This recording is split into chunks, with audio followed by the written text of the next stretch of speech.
So today's question is, my boyfriend and I have been having an argument. How can you lose body fat while consuming as many carbs as you need per day and not allowing your body to use fat as an energy source? He's a biology major, so he thinks he's all that. He's also said that he knows eating high carb, low fat will not add any more fat to what's already there, but how is it burned in the process? It makes you seem more like you'll be sustaining your weight instead of losing fat. Could you make a video? Thanks. Good question. Because a lot of people say, carbs make you fat. But the truth is, so what we got to understand now, let's say we have I'm going to get some smoothie, bananas, sugar, breakfast, lunch, dinner, lean, all year long, rest of my life, just how it is.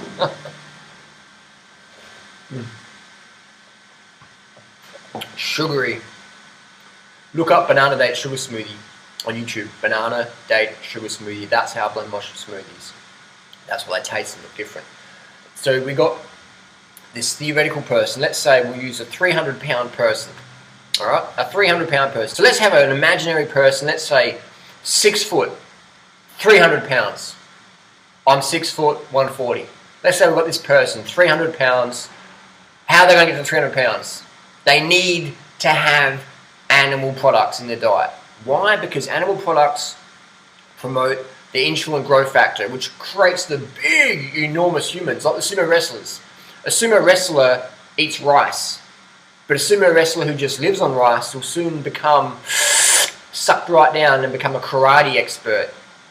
If you're a vegan in the sumo camp, they kick you out because you cannot be sumo wrestler size unless you eat meat and dairy and all that stuff. You need to eat the meat. The meat inspires the blowout.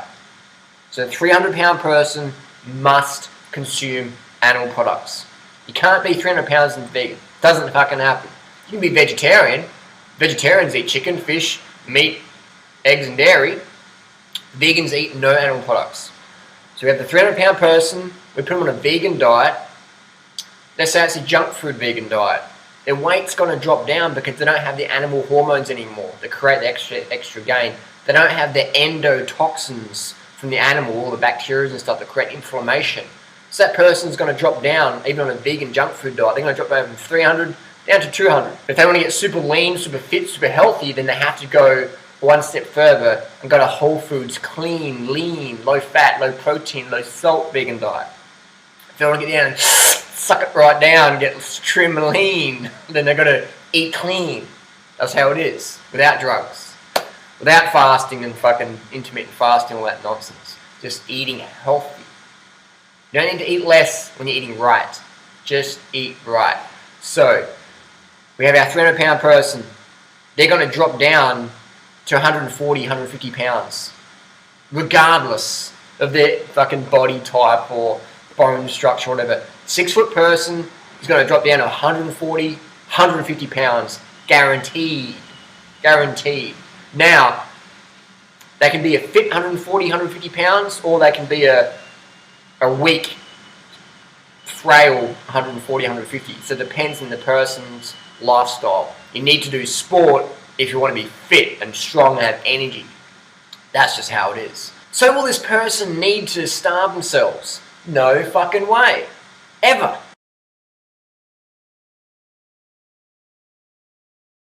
People have this in their mentality that if you're 300 pounds, you got that way eating steamed rice and bananas. But it's fucking so absurd. Because how many people do we know who are 300 pounds? I know heaps of 300 pounders. And how many of them will eat steamed rice or bananas for dinner? None of them. None of them. And that's why they're fucking 300 pounds. But then you'll get someone saying, "Well, I'm 20 pounds over my ideal weight. How come it's not working?" So, well, someone's still a noob or whatever. You know, people like, they go to the gym and expect to lift as heavy weights as everyone else has been training for 10 years. Doesn't fucking happen. So people have to have the patience on the path to get the results. You can't build an organic fruit farm like that because you're dedicated. I've got dedication. I want it now. Where's the mangoes? Where's the bananas? Where's the pineapples? It takes time. Doesn't matter how much money you got or how much focus and dedication you got. It's gonna take time, on the right path, in the right soil, in the right environment, in the right climate, with the right people, the right water. Does that make sense? You have an organic farm here. Your body is like an organic fruit orchard. You need to nurture it, mold it, and do it. People are getting seeds and they're wrapping the seeds in concrete and think it's going to grow. They're trying to achieve their weight loss and health goals by limiting their calories or limiting their carbs. They're trying to get fitter on less food. People say, Harley, it's simple, just eat less and move more. It's like, that's like telling your car, drive more with less fuel. It doesn't fucking happen. You can't do more on less carbohydrates.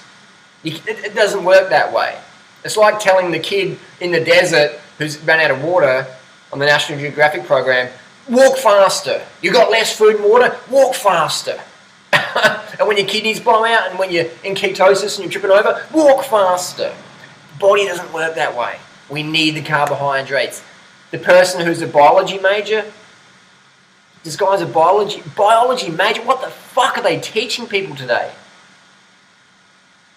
Biology major says that you need to starve yourself to drop your body fat, that you can't consume carbohydrates because if you consume carbohydrates, your body won't use fat as an energy source.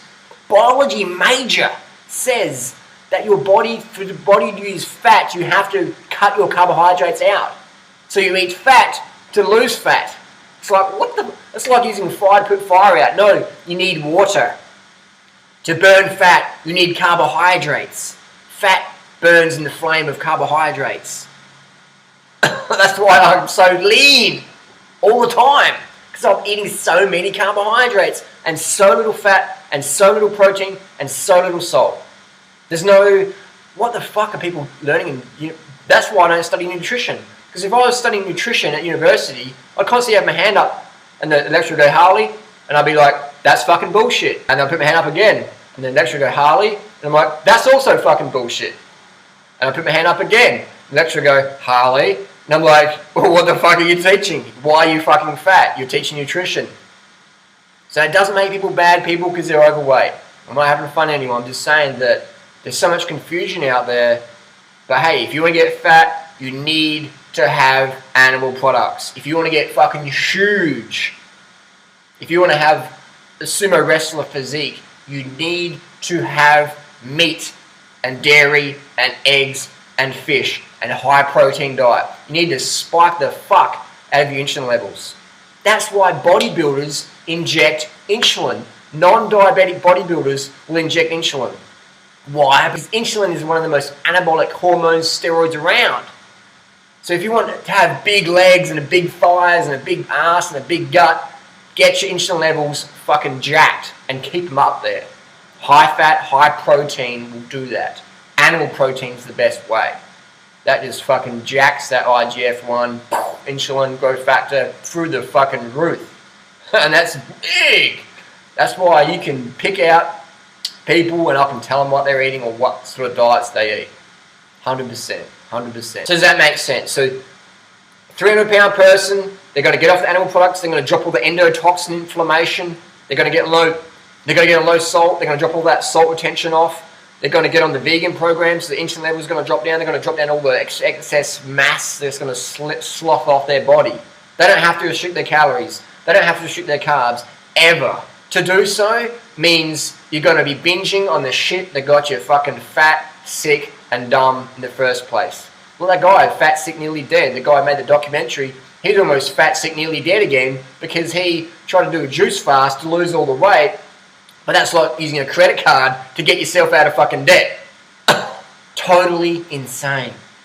So bottom line, you never have to limit your carbs because the high carb, low fat, low protein, low sodium vegan lifestyle will naturally it'll reset all your hormones over time. It'll just rebalance everything and you'll be like a fucking, look like the HIV victim durianrider. Get sucked down, look like the smack addict Freely. You'll get sucked in. Hey, watch it.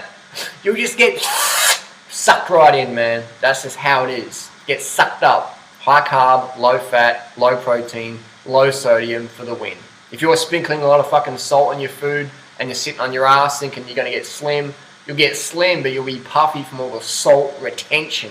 If you're eating a lot of salt, you better be pushing that shit out. via running or cycling or something like that. So that's the bottom line. Carbs for the win. Tell people go to China, go to Thailand, go to Kenya, go to the rural areas where people have got enough calories, they're eating a traditional high carb, low fat, low protein, predominantly plant-based diet, very low salt, very slim people. 100%. I've been there on my bicycle, I can tell you firsthand. Does that answer the question? Hopefully it does. Carbs to the win. If in doubt, high carb, low fat, low protein, low sodium, vegan, fruit's your friend, 30 fucking bananas a day.